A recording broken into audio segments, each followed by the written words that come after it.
गुरु विष्णुः गुरुदेवो महेश्वरः गुरु साक्षात् परब्रह्मा तस्मै श्री गुरवे नमः। अज्ञानतिमिरान्धस्य ज्ञानाञ्जनशलाकया चक्षुरुन्मीलितं येन तस्मै श्रीगुरवे नमः।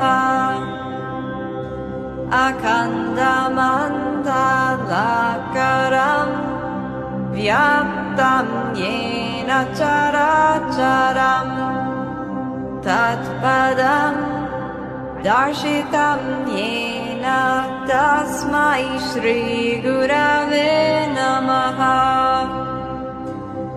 अनेकजन्म सम्प्राप्ता कर्मबन्धविदाहिने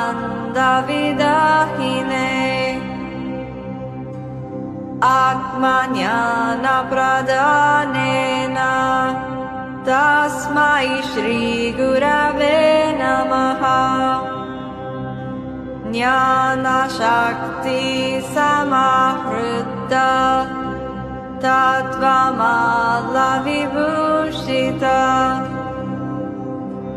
ज्ञानशक्तिसमाहृता तत्त्वमालविभूषिता भुक्तिमुक्तिप्रदः च तस्मै श्रीगुरवे नमः।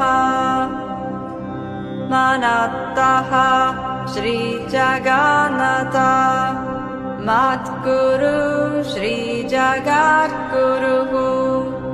मदात्मा सर्वभूतात्मा तस्मै श्रीगुरवे नमः।